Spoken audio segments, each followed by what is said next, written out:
get situated. While Katie gets her back pillow out, I did have to make a short announcement.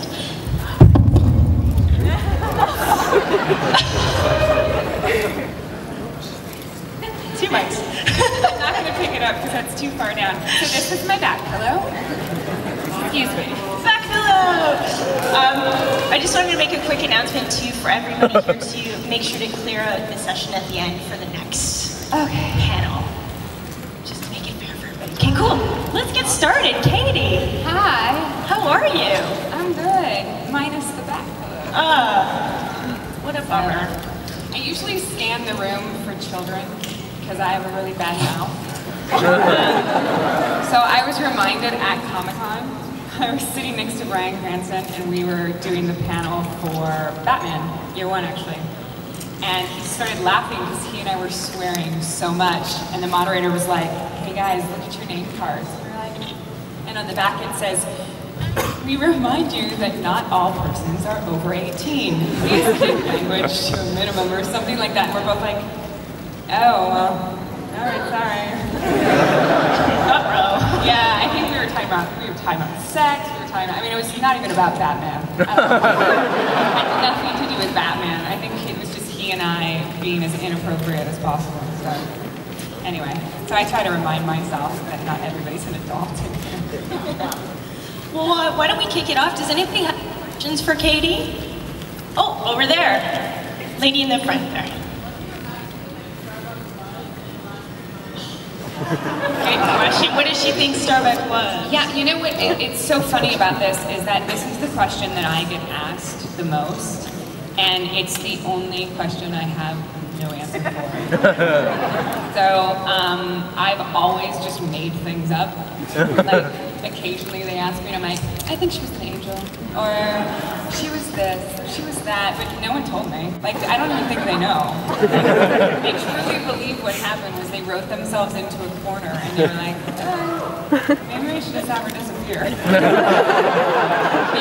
at this point, there is no way to figure it out that fast. So, and you know, and I think that I had somebody come up to me today, I think, sorry, it's a big blur, and say that that it was just like life, and that it's not always, you don't always have an answer for things. And I'm like, I will steal that and use that forever. So it's just like life, you don't always have an answer for things. Thank you. Somebody else. Oh, this man over here.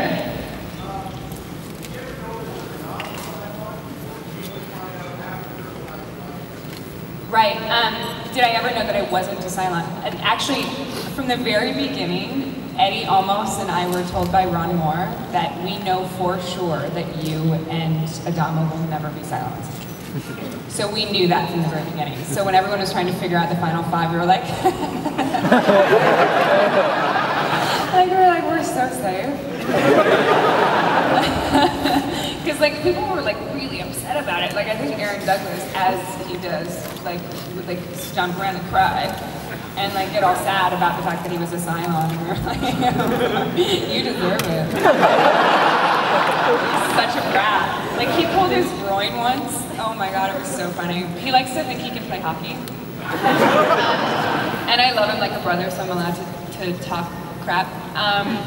And he likes to think he can play hockey, so he pulled his groin. Like, I mean, and not just like, oops, I pulled my groin. Like, he pulled his groin like really bad. He couldn't move. He had to sit on a donut for like 3 weeks. Or like 3 weeks, like 3 months. Like, it was pretty bad. And it was like his excuse to be as miserable as he just is naturally. Rewind it. Like, if we have to watch you for 5 seconds ever again, we are going to kill him. So even though he like flips off fans, Andrew fans is a really good guy. Now rent is Mr. Holman's Opus, go through the roof. Yeah, exactly. So and funny enough, when I played his daughter on The Education of Max Bickford, I wasn't intimidated by Richard Dreyfuss at all because I was like, you told me I didn't need to be an extra. I like you. So it all comes full circle. I was like, do you remember? Like, no. And I like told the story so many times that like even my dad has told the story, and now at this point it's like a game of telephone. Like the story is like, he sat down, he talked to me, we had coffee, maybe like acting lessons, and I was like, no, I mean, But like it's changed so much that like Richard Evans and I were like BFFs when I was 14. He doesn't remember at all. He doesn't remember at all. So anyway, there you go. Someone over there is dying to ask a question. Let's hear from you next. It was so fun. You know, Trisha was actually cast on 2.5 Men before I did The Big Bang Theory, and funny enough, Eliza and I, seriously, like she and I, we run in the same circle so much. They had I think she played the character at Comic-Con.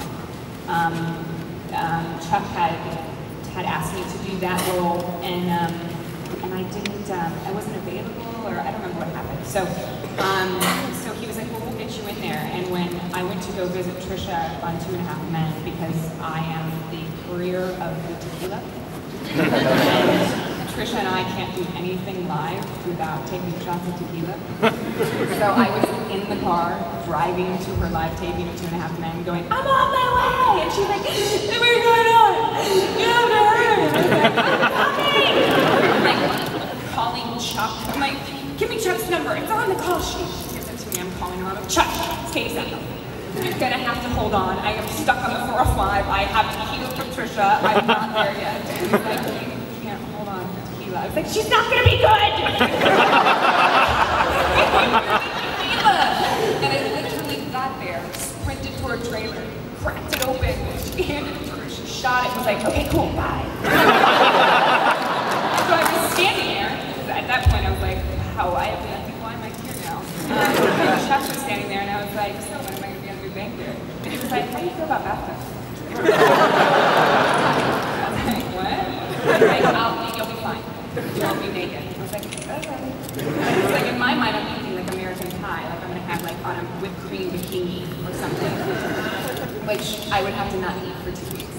So I was pretty happy that I was completely clothed inside the bathtub. But that bathtub, like, I don't know if you guys have ever been to a foam party or know what foam parties are, but like they do it in Mexico a lot, where they like fill a room with foam. I mean, people die. You like lose people in foam and find them for like hours. I mean, seriously, I think that's where all the missing people in Mexico are. And that is the same foam they had in the bathtub with Wallowitz and I. So there was no water, it was just foam, and it was one of the weirdest feelings. I can't even explain what it felt like. It felt like I was in a washing machine. Sans water. So it was fun. Like, we kept like accidentally, we were slipping in the tub. And so we were like kicking against each other to try to get back up, because we were like,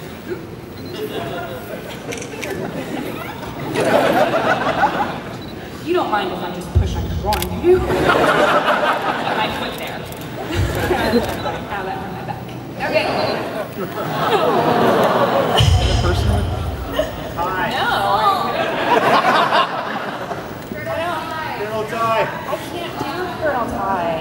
You guys, I'm so not good at this kind of stuff. I can't. Aaron Douglas is the easiest person for me to do because I make fun of him so much. But he's. I can't even do it right now. I did an impersonation of him like a while ago where I was just bitching the entire time. And because Aaron does this thing where he goes through a script and he's like, bullshit, bullshit, bullshit. Bullshit, bullshit, bullshit, bullshit. So I don't really need to be here. Can I go? I really don't want to work. The hockey game on. Yeah, no, he really wouldn't be here anyway. He's only got one line. It's bullshit. Okay. He would talk himself out of scenes. Like, easy. It's the one good thing I ever got from Aaron Douglas was the ability to train myself to talk my way out of scenes on Friday night to catch the last flight out of Vancouver.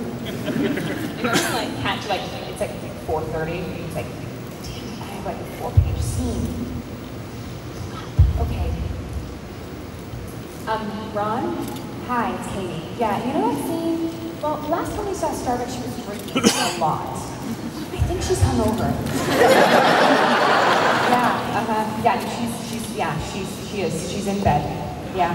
Yeah, no, I mean, nobody, I have one line, so I could give it to Aaron Douglas. Yeah, no, because he wants, no, he wants to be there. Okay, great, talk to you later. No, I'll let Aaron know. As I'm driving away, Aaron, you have my line, I'll see you guys later, bye, I'm going to LA. And that's pretty much me. I'm like, I would hand my keys to the PA and be like, start my car. Flight leaves in 45 minutes. Sorry, no interpretation. I can make fun of him for the cast. Well, what if there's a certain robot she can't sleep? She'd be like, I don't hear the piano! And I hated it so much that when we got into school, she was like, you can pick another instrument and you can quit piano. So I was like, fantastic. And I thought of what in my mind was the easiest instrument I could figure out that had relatively few ways to screw up. I think the trombone. Because I was like, I mean, even if you don't know how to play it, you still get a note. Like, I mean, it may not be the right one, but you have one. So I picked that. Don't know how to play that either. So when we had to do the music thing, I was terrified. I was absolutely terrified. I was like, I'm going to screw this up completely. And it took me 2 days of sitting next to actually the I'm forgetting his name, the guy who played my father. Crap, sorry you guys, I'm totally forgetting his name. Really, really amazing guy, actually a piano teacher to like taught his children how to play piano and actually, you know, is a classically trained pianist as well. So he spent, Rourke, thank you. He and I spent like 2 days before teaching me how to do the piano for Battlestar. And then when Bear called me to do the recital, I just drank. Tequila. I did, I drank. I have a, 0. I'm still drunk from last night. No, I'm just kidding. I only had 4. My friend Tom, the end of Battlestar, I gave everybody like water, like those tin, or not tin, but whatever, the water things, you know, with like a Battlestar Galactica emblem on the side of them. And one of the executives from NBC Universal, his name's Tom Lieber, uses his to smuggle wine into places. So it's always filled with Shiraz.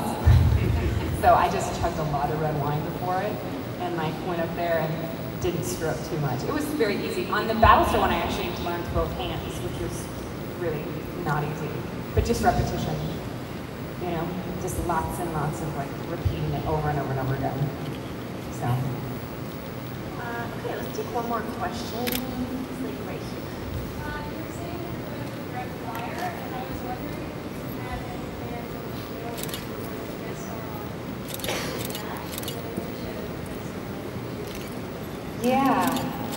Yeah, no, I'm not gonna go. I am,